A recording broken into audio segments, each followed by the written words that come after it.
Şugara suresi Mekke'de inen sürelerden ol 220 ayetden ibaretdir. Sürede kafirlerin Kur'an'ın bir şahir tarafından toslanan da varadaki aydan sözleri inkar edilip, Kur'an bir şahirin sözü değildir suud edilýär. Sürenin adı 224. ayette ağdalayan Şugara sözünden anlandır. Onun manisi şahirler demektir.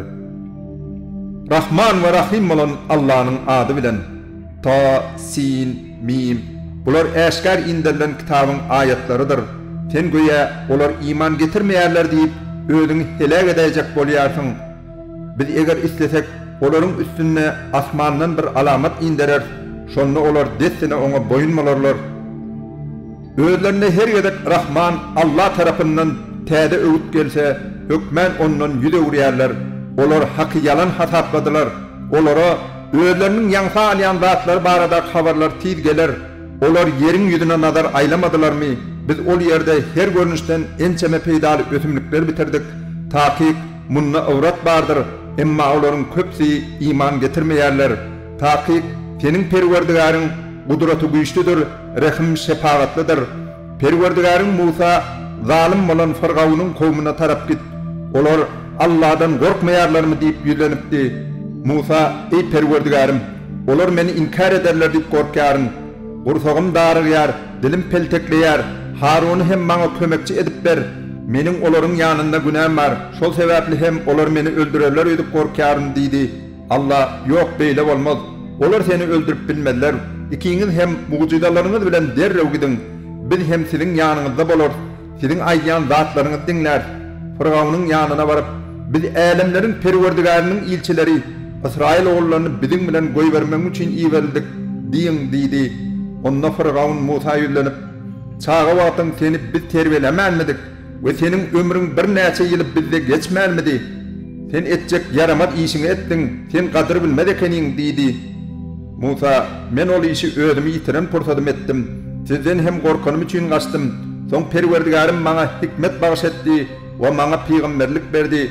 Sen İsrail oğullarını hyzmatyňa gul edip sakladyň we olaryň barça ogul perdentlerini öldürýänliňi sebäpli men seniň köşküňe gelip gowuşdum. Meni terbiýelänini minnet edýärsiňmi?" diýdi. Firgawn, "Älemleriň perwerdigary diýýäniň kim?" diýip sorady. Musa, "Eger hakykata inanýan bolsaňyz, ol asmanlaryň, ýeriň we ikisiniň arasyndaky ähli barlyklaryň perwerdigarydyr" diýdi. Firgawn ýanyndakylara, "Onuň näme diýýänini eşitmeýärsiňizmi?" diýdi. Musa, "Ol siziň hem geçmişdäki ata-babalaryňyň hem perwerdigarydyr" diýdi. Firgawn, "Size iýerilen bu peýgamberiňiz taqiq bir däli" diýdi. Musa, "Eger akyl ýetirýän bolsaňyz, ol günnogoryň, günmataryň we ikisiniň arasyndakylaryň perwerdigarydyr" diýdi. Firgawn, "Eger sen menden başga hudaý tutunsaň, seni iki uçsuz tutsak ederim" diýdi. Musa, "Sana äşkar bir zat mucize getiren hem bolsammy?" diýdi. Firgawn, "Dogrusyny aýdýanlardan bolsaň getir onu bakaly" diýdi. Musa hasasyny ýere oklady. Ine görseler ol äşkar uly ýylan boldy. Elini hem goltugyndan çykardy. Ine görseler ol hem seredäýänlere apak bolup ýaty saçyp dur. Firgawn ýanyndaky emeldarlara, "Taqiq ol bilimli bir jadygoýdyr. Ol öz jadydy bilen siz ýeriňizden ýurduňyzdan çykarmak isleýär. Näme etmekmi isleýärsiňiz?" diýdi. Emeldarlar onu hem dogonyny hem alyp gal we şäherlere jarçylar iýber. Ähli bilimli jadygoýlary seniň ýanyňa getirsinler diýdiler. Jadygoýlar bellenden günüň taqiq wagtynda ýygnandylar. İnsanlary hem siz hem ýygnandyňyzmy diýildi. Firgawnyň adamlary, eger jadygoýlar üstün çyksa biz olara tabin bolar diýip umyt edýäris diýdiler. Jadygoýlar gelenlerinde Firgawna, "Eger üstün çykan tarap biz bolsak, bize syýlak barmy?" diýdiler. Firgawn, "Hawa, eger şeýle bolsa, taqiq siz maňa iň ýakyn adamlardan bolarsyňyz" diýdi. Musa jadygoýlara, "Näme oklaýan bolsaňyz oklaň" diýdi. Olar özleriniň ýüplerini we hasalaryny oklap, Firgawnyň gudratyna kasam bolsun, üstün çykjak taqiq bizdir diýdiler. Soň Musa hem hasasyny oklady. Bir görseler, ol jadygoýlaryň toslan zatlaryny ýudup başlady. Muny gören jadygoýlar dessine secde etdiler. Olar älemleriň perwerdigaryna, Musa bilen Harunyň perwerdigaryna iman getirdik diýdiler. Firgawn, "Men size ruhsat bermänkäm. Siz oňa iman getirýärsiňizmi?" Taqiq ol sizin jadygoýlugy öwreden ustadyňyz bolmaly. Siz meniň size näme etjegimi tiz bilersiňiz. Taqiq men sizin elleriňizi we ayaklaryňyzy atanaklaýyn kestirerin we sizin hemmäňizi astyrarin diýdi. Jadygoýlar ziýany ýok. Nähilli hem bolsa biz öz Perwerdigarymyza dolanyp barar. Biz ilkinji bolup iman getirenligimiz sebäpli Perwerdigarymyzyň biziň hatalarymyzy bagyşlamagyny umyt edýäris diýdiler. Biz Musa giçlik bennelerimi ýola çykar, ýygyňyza düşüler diýip wahy etdik. Firgawun esker ýagnamak üçin şäherlere jarçylar iýerdi. Bular Israil oğulları az sanly topardan ibaret. Olar biziň içimizi gahar gadapdan doldurdular. Taqiq biz hem agdy ätiýaşly kowm diýdi. Netijede biz olary Firgawun we kowmuny bağ bakçalardan, çeşmelerden, hadinalardan, gymmat yerlerden mahrum etdik. Biz bu zatlary Israil oğullaryna şol wagt miras berdik. Olar Firgawun we goşuny günnogunda olaryň Israil oğullarynyň ýygynyň ýetdiler. İki topar bir-birini görenne Musanyň tarapdarlary bizinni biýguman tutullyk diýdiler. Musa, ýok, Perwerdigarym meniň tarapymdadyr, maňa bir çykalgy görkedir diýdi. Biz hem Musa, Hasan bilen deňde ur diýip wahy etdik. Şeýdip, deňiz bölek-bölek ýaryldy da her tarapy äpet dağ ýaly boldy. Biz beýlekileri hem Firgawun we goşunyny şol ýere ýakyn getirdik. Musany we ýanyndakylaryň hemmesini halas etdik. Soň galanyny Firgawuny we goşunyny hem gark etdik. Taqiq munna awrat bardyr. Emma olaryň insanlaryň köpsi bolsa iman getirmediler. Taqiq seniň Perwerdigaryň gudraty güýçlüdir, rahim şefaatlydyr. Ey Muhammed, olara Ibrahimyň wakatyny hem aýt. Ol atasyna we kowmuna siz näme wada edýärsiňiz diýip sorapdy. Olar hem butlara wada edýär. Bu iş bilen meşgul bolmak hem dowam eder diýdiler. Ibrahim, siz olardan dilek edeniňizde olar sizi eşdiýärmi? Ýa-da bolmasa olar dileňizde jogap edip size peýda ýa-da ziýan berip bilýärmi diýdi. Onda olar, ýok. Ýöne biz özümizi bilenmiz bäri ata-babalarymyzyň şeýle edýändiklerini gördük diýdiler. Ibrahim, wada edýän zadyňyň nämedige barada siz we sizden öňki ata-babalaryňyz hiç pikir etmediňizmi? Olar butlar meniň düşmanymdyr, men olara wada etmerin. Meger älemleriň Perwerdigaryna wada ederin. Ol Perwerdigar meni yaratdy we dogry ýola saldy. Ol meniň garnymy doýurýar we men suwdan gandyrýar. Kesellän wagtym maňa şifa berýär. Yine ol meni öldürýär, soň hem diýreldýär. Yine kıyamet günü meniň hatalarym bagyşlamagyny umyt edýänim hem oldur. Ey Perwerdigarym, maňa hikmet bagyş et we meni salih bendeleriň hataryna goş. Maňa soňkularyň içinde hem gowlukda ýatlanmagy nesip et. Meni nygmatlaryňdan dolu bolan jennetiň miras çöllerinden eyle. Atamy hem bagyşla. Taqiq ol ýoluny ýitirenlerden biri boldy. Täzeden diýreliş gününe meni maskara etme diýdi. Ol gününe mal mülk hem prezidentler hem hiç hilli peýda bermez. Diňe kim Allah tämir kalp bilen gelen bolsa şol peýda görür. Ol gün cennet takvalary golay getirler. Dowdak bolsa adgynlary äşkär görkezler. Olara Allah'dan özüge wada edýän zatlaryňyz hani nirede? Allah'dan özüge size kömek edip ýa-da öýleri goran bilýärlermi diýler. Şeýdip olar butlar hem adgynlar hem dowdaka gapdarlar. İblisiň şeytanyň goşunyň hemmesi dowdaka gider. Olar dowdakyň içinde bir-biri bilen çekeleşip, jedelleşip, Allah kasam bolsun, biz äşkär ýoldan çykan ekenik. Biz sizi älemleriň Perwerdigary bilen deň tutýardyk. Bizi ýoldan çykaran, bize Allah'dan özgelere yapışmagy ünden günahkarlardır. Inni bize şefaat edecek hiç kim yok. Bizde yürekleş dost hem yok. Keşke bizim yeni bir gedek dünya dolanmağa hakkımız bolsady, şonda müminlerden bolardyk diýerler. Taqiq munna awrat bardyr. Olaryň köpsi bolsa iman getirmediler. Taqiq seniň Perwerdigaryň gudraty güýçlüdür, rahim şefaatlydyr. Nuhun kowmy hem peýgamberler yalan hatapladylar. Olara öz dogulary bolan Nuh, Allah'dan korkmaýarsyňyzmy? Men size iyi bilen anamdar bir ilçidirin. Ondan Allah'dan korkun ve maňa boyun bolun. Men munuň üçin sizden siýlag soramaýaryn. Meni siýlaglajak diňe älemleriň Perwerdigarydyr. Allah'dan korkun ve maňa boyun bolun diýdi. Olar bolsa saňa tabin bolýanlar diňe garip gasarlardyr. Heýde biz saňa iman getirersmi diýdiler. Nuh, men olaryň näme iş edýänlerini bilmerin. eger siz akıl yeterseňiz, olaryň hasabı diňe Perwerdigarmy degişdir. Men siziň sözüňize gidip iman getirenleri yanımdan kovmarın. Men diňe äşkär bir duýdurjuduryn diýdi. Olar ey Nuh, eger sen bu işiňden dänmeseň, taýyk seni daşlar diýdiler. Nuh, ey Perwerdigarym, taýyk kowmum meni yalan hataplady. Men bilen olaryň aralaryny dol aç, meni we yanımdaky iman getirenler halas et diýdi.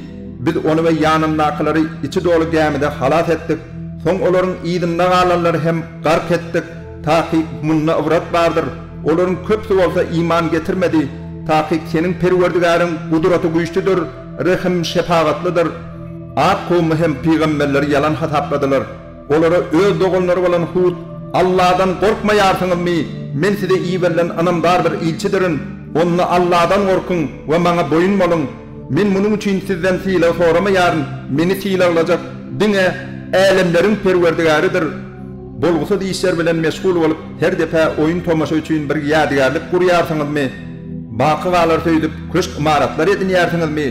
Beýlekleriň hak hukugyny äsgermän adamlara garşy zalimlaryň käldarasýarsyňyzmy? Allah'dan korkun ve bana boyun bolun. Bilýän ähli zatlaryňyzy size üpçün edenden korkun. Ol size mal mülk ve perdentler verdi, bağ bakçalar ve çeşmeler verdi. Men size ulugynyň azabyň gelmeginden korkýarym diýdi. Olar sen bize wagt nasihat etseňem etmeseňem barbirdir. Taýyk bu biziň bu işlerimiz öňkü adamlaryň ýörelgeridir. Biz azaby hem atylmarys diýdiler. Şeýdip onu Hud peýgamberi yalan hatapladylar. Biz hem olar helak etdik. Taýyk munna ibrat bardyr. Olaryň köpsi bolsa iman getirmedi. Taýyk seniň Perwerdigaryň gudraty güýçlidir, rahim şefaatlydyr. Semut kowmy hem peýgamberler yalan hatapladylar. Olara öz dogunlary bolan Salih, Allah'dan korkmaýarsyňyzmy? Men size iyi verilen anamdar bir ilçidirin. Allah'dan korkun ve bana boyun bolun. Men bunun için sizden silah soramaýaryn. Meni silahlayacak diňe älemleriň Perwerdigaridir. Siz bu yerdäki zatlaryň içinde asuda goýlar söýdýärsiňizmi? Siz bağ bakçalaryň we çeşmeleriň içinde ötümlikleriň we miweler ýetişen hurma agaçlaryň arasynda elmidama dağlardan ýonyp ajaýyp öýler ýasar söýdýärsiňizmi? Allah'dan korkun we bana boyun bolun. Isripçileriň emrine boyun bolmaň. Olar ýeriň ýüzüne fitne fesat, bozgokluk çykarar. Emma hiç bir zady düzeltmez diýdi. Olar sen jadylanan kişi bolmaly. Çünki sen biziň ýaly adamdan başga zat dälsiň. Eger dogrusyny aýdýanlardan bolsaň bir alamat, mucize görkä diýdiler. Salih, nişana ine şu diýedir. Onuň üçin hem, siziň üçin hem suw içme nobaty bellenden günlerde bolmalydyr. Zinhar oňa bir erwetlik etmäň. Soň ulugynyň azaby siziň ýakaňyzdan tutar diýdi. Muňa garamazdan olar bu dünýäni öldürdiler, soň hem pişman etdiler. Şeýdip azap olaryň ýakasyndan ýapyşdy. Taýyk munna ibrat bardyr. Ýöne olaryň köpsi iman getirmediler. Taýyk seniň Perwerdigaryň gudraty güýçlidir, rahim şefaatlydyr. Lutun kowmy hem peýgamberler yalan hatapladylar. Olara öz dogunlary bolan Lut, Allah'dan korkmaýarsyňyzmy? Men size iyi verilen anamdar bir ilçidirin. Allah'dan korkun ve bana boyun bolun. Men bunun için sizden silah soramaýaryn. Meni silahlayacak diňe älemleriň Perwerdigaridir. Siz dünýäde beçawarlyk edýärsiňizmi? Perwerdigariňiziň özüňiziň üçin yaradan aýallaryňyzy bolsa taşlaýarsyňyz. Ýok, dogrusu siz hetden aşam kowmsyňyz. Olar ey Lut, eger bu işiňden, peýgamberlik işiňden we bizi gadagan etmäňden dänmeseň, taýyk sen kowlanlardan bolarsyň diýdiler. Lut, men siziň bu amalyňyza uly ýigrenç bildirýänleriň biridirin.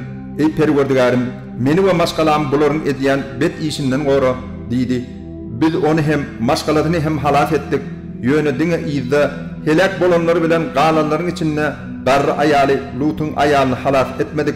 Soň ýyzda galanlary ýok etdik. Olaryň üstüne şeýle bir daş ýagdyrdyk welin. Öňünden duýduruş berilenlere daş ýagmagy nähil erbetdir. Taýyk munna ibrat bardyr. Ýöne olaryň köpsi iman getirmediler. Taýyk seniň Perwerdigaryň gudraty güýçlidir, rahim şefaatlydyr. Eýke halk hem peýgamberler yalan hatapladylar. Şu gaýp olara Allah'dan korkmaýarsyňyzmy? Men size iyi verilen anamdar bir ilçidirin. Allah'dan korkun ve bana boyun bolun. Men bunun için sizden silah soramaýaryn. Meni silahlayacak diňe älemleriň Perwerdigaridir. Ölçegi terediğini doğru çekin. Doğru ölçäň we kim ölçejilerden bolmaň. Ölçäňizde doğru hem düdüg teredi bilen ölçäň. insanların satın alan zatlarını olarak kem çekip vermeň, tereden iýmeň we yerin ýüzüne fitne pisat çıkarmaň. Sizi we öňkü nesilleri yaradandan gorkuň diýdi. Olar sen zadylanan bolmaly. Sen özüňde ýaly adamdan başga zat dälsiň. Hatta biz seni yalançy hasaplayar. Eger dogrusyny aýdýanlardan bolsaň, han asmandan bir bölek adaby bizim üstümede indir, göreli diýdiler. Şu gaýp Perwerdigarim siziň edýän işiňizi has bol bilýändir diýdi. Şeýdip eýke halk hem şu gaýby yalan hasapladylar. Şol sebäpli hem kölegöle günüň adaby olaryň ýakasyndan ýapyşdy. Ol aýlygynç günüň adabydy. Taýyk munna awrat bardyr, ýöne olaryň köpçe iman getirmediler. Taýyk seniň Perwerdigaryň gudraty güýçlidir, rahim şepagatlydyr. Taýyk bu hem Kur'an älemleriň Perwerdigarynyň inderenidir. Ony Ruhul Emin Cebrail getirendir.